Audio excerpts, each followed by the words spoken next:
የህሊና ጸሎት የምትባለው ጸሎት ታውቃታለች። ከኋላ የዘወትር ጸሎት መጨረሻ ላይ እሱን ሲወደው በቃሉ ሁሉ ሸምድድ እስኪያደርገው ድረስ ደጋግሞ ነው የሚጸልየው። በነገራችን ላይ አንድ አባትም ነግረውኛል። አቡነ ሀሮን ገዳም የማውቃቸው አባት ምን አሉኝ? የህሊና ጸሎት የምትባለዋን ጸሎት በየ3 ሰዓቱ 7 ጊዜ የሚጸልይ ሰው ሚስጥር ይገለጥለታል ሲሉ ሰምቻለሁ።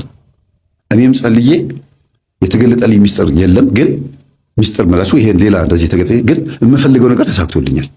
የሆነ የምፈልገው ነገር በዛው ይሄን ነገር በጸለይኩበት ሳምንት በጣም በቃ ሊሳካ ይችላል የማልጠብቀው ነገር ተሳክቶልኛል። እና ሚስጥር ምናልባት ከሆነ ይሄ ነው ማለት ሚስጥር ይገለጥለታል ይላሉ።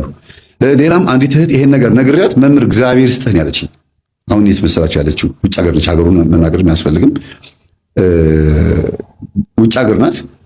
ይሄንን ነገር ስነግራት በተግባር ፈጽመው መምህር እግዚአብሔር ይስጥ ብቻ ነው። የሆነ ነገር ተሳክቶላታል። ምን ነው ግዜ አቡነ ሀሮን ገዳም ያሉ አባት እንደዚህ ብለው ነገሩኝ ብለህ ስትናገር ቀጥታ አቡነ ሀሮን ገዳም ነው መሄድ የፈለኩት አለች።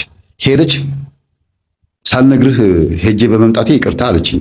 ሄዳ አግኝታቸው ማን እንደሚባሉ አይታ ፎቶ አብራቸው ተነስታ ሀገሯ ገብታ በቴሌግራም ላከችልኝ ፎቶ። ምን አግኝተሽ ነው አልኳት። ያገኘሁትን ማቀው እኔ ነኝ። እግዚአብሔር ይስጥ። በየ3 ሰዓት ልዩነቱ 3 ሰዓት፣ 6 ሰዓት፣ 9 ሰዓት፣ 11 ሰዓት፣ ማታ 3 ሰዓት። ለምሳሌ 3 ሰዓት ከሆነ ህሊና ጸሎትን 7 ጊዜ ትጸልያለች ጊዜ ስላላት ነው። እና ይሄንን የሚያደርግ ሰው በ7 ቀን ተከታታይ ይሄንን የሚያደርግ ሰው በቀን እንደዚህ እያደረገ ማለት ነው። ወይ በሌሊቱ ወይ በቀኑ ነው። የሌሊቱ ከሆነ የሌሊቱ 3 ሰዓት፣ 6 ሰዓት፣ 9 ሰዓት፣ 11 ሰዓት እና ደግሞ ጠዋት 1 ሰዓት ወይም 2 ሰዓት ማለት ነው። በ3 ሰዓት ይቅርታ። እንዲህ እያደረገ የሚጸልይ ሰው ሚስጥር ይገለጥለታል። ይሄንን በጣም እርግጠኛ ሆኜ ነው የምነግራችሁ። እና ይሄንን ጸሎት እየጸለየ ይሄ ልጅ ለመጨረሻ ሳወራ ሰምቶ ነው እንደዚህ ብዬ ስናገር መምህር ሚጣ የምትጸልየውን ጸሎት ዘውትር ጸሎት ጸልየው አለኝ። በተለይ ግን የህሊና ጸሎት የሚባለውን ጸልየው አልኩት። ለምን ሚጣ ነግራኛለች። ይሄንን ስጸልይለት እኮ ተቆጥቶኛል፣ በጥፊ መቶኛል አለችኝ። በጥፊ መታሽ? አይ እሱ አይደለም ላይ ወዳለው መንፈስ ነው አልኳት። በፊት ነው ገና መጀመሪያ ቀን ላይ ስጸልይለት እና ያንን ጸሎት የሚጠላ መንፈስ አለ ማለት ነው ውስጡ ብዬ ነው የገመትኩትና ይሄን ጸሎት ጸልይ አልኩት። መምህር ለምንድን ነው ይሄን ያዘዝከኝ አለኝ። ይሄን ስትጸልይልህ ሚጣ ምንድን ነው ያደረካት? ጊዜ አይ ለሷ ነው ጥፊ ሆኖ እንጂ ሰው ቢያንቺ ወርዛ ሂጂ ብዬ ነው እንደዚህ ያደረኳት አለ። ለሷ ግን ጥፊ ነው። አዎ ሕፃን ነች አልኩት።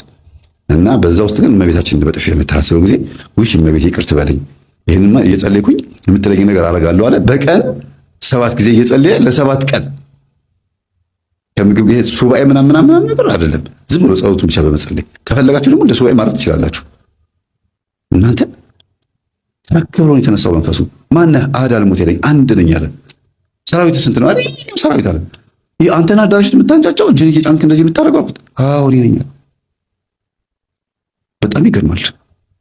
የሚያጠምቁት አባት ራሳቸው እንኳን ትንሽ ኮተት ችግር የነበረባቸው አባት ነበሩና በሱ ሲገረሙ ሁሉ አይቻችኋል። ኮተት ስላቸው አንዳንድ ነገር ሰምቻለሁ። ቆይ እኔ ጸልይልሃለሁ አንድ አለ ጥሩ መጽሐፍ አለ መፍትሄ ስራ ምናምን ብለው የሚያጠምቁ እኮ ናቸው።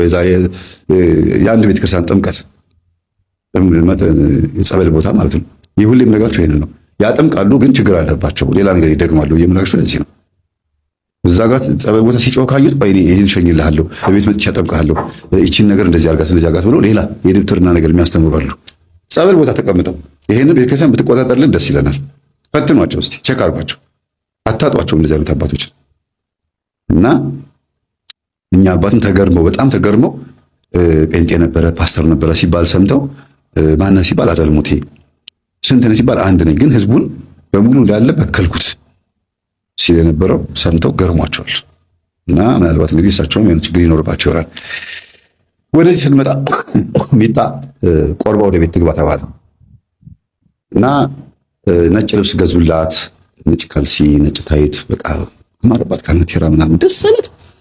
እግዚአብሔር ይስጥህ አመሰግናለሁ፣ አሳመርከኝ እኮ መልአክ አስመሰልከኝ እያለች ገዝተውላት ነጭ ለብሳ አስቆርበዋት ወደ ቤት ገባች። እንደ ልዕልት ነው ያዩት። እማማ ራሳቸው በጣም ደስ ብሏቸው አልቆረቡም። እማማ ራሱ ገና ነው። ከዛ እሷ ቆርባ ከገባች በኋላ እማማ እመቤቴ እቺ ትንሽ ልጅ ማለት አንቺ ነሽ፣ በአታ ማለት አንቺ ነሽ። የ3 ዓመት ልጅ ሆነሻል ወደ ቤተ መቅደስ የገባችው በቃ እቺ ልጅ ወደ ቤታችን ቆርባ ገብታለች። ሁሉም ቆራቢ እንዲሆን እፈልጋለሁ አሉ። ሁሉም ቆራቢ ሆኑላቸው። ሁሉም ከቆረቡ በኋላ እማማ ታመሙ። እሳቸውን ቆርበው ማለት ነው። ሁሉም ቆረበ፣ ግን ታመሙ። ከባድ ህመም ታመሙና ተሰበሰበ።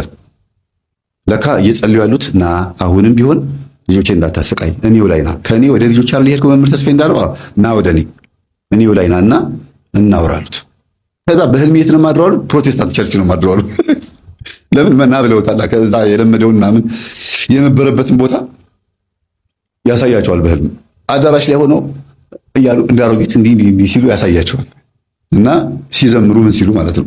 ከዛ በህልሜ እንደዚያ ያየው መምህር ምንድን ነው አሉ፣ ለልጃቸው ሳይነግሩ ማለት ነው። እንደዚህ ሊያደርገውት እንዳሰበ ነው፣ እንደዚህ ሊያደርገውት ነበር ያሰበው። አዎ ባዶ እግሬን ነበርኩኝ፣ ጫማ የለኝም አስታውሳለሁ ስመለከተው ህልሙ።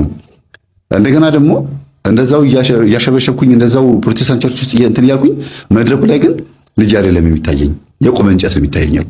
የቆመ እንጨት እንደዚህ እንጨት እና ሌላ ነገር አይታየኝም። ህዝቡ ሁሉ ያብዳል፣ እኔም አብዳለሁ። ያንን ዝላይ ነበር የሚያሳየው። ና ብለው ጠርተዋል። እንዲሳቸው ጊዜ አዎ ልጅ አሉኝ። በቃ እሱን ነው እና ከልጆቼ ና ወደ እኔ ብለው ተሰብሰብ ብለውት ከሆነ በሉ እንግዲህ ይቻሉት ሰሞኑን ህመም ይመጣቦታል ሲላቸው ጊዜ ኧረ ታምሜ ተኝቻለሁ አሉ።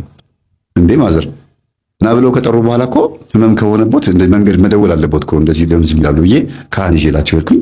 ጸበል ተረጩ። በሳምንታቸው ድነው ተነሱ።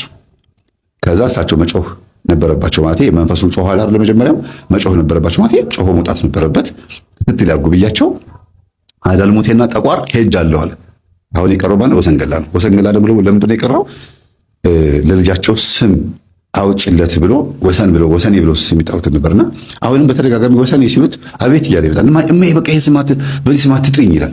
ቤት ውስጥ እሳቸው ወሰኔ ብሎ ሊጠሩት ስሙ ሌላ ነው እና ይሄ መንፈስ ለካ አሁንም አለው ተፈላጊ ነኝ እጠራለሁ እየተጠራሁ ብሎ አስቦ ነው የቀረው። ከዛ ማዘር ስም ቀይሩለት አልኳቸው። ማን ልበለው አሉኝ። አይ እርስዎ ደስ ያሉትን ስም ቀይሩለት፣ በቃ ከመጽሐፍ ቅዱስ ወይ ከሰሙት ውስጥ በቃ ሌላ ስም ወጥቼለታለሁ አሉ። ከዛው የቤት ስም ወጣለት። ከዛን ቀን ጀምሮ እጅግ በጣም ከባድ ፈተና ይሆንብኛል።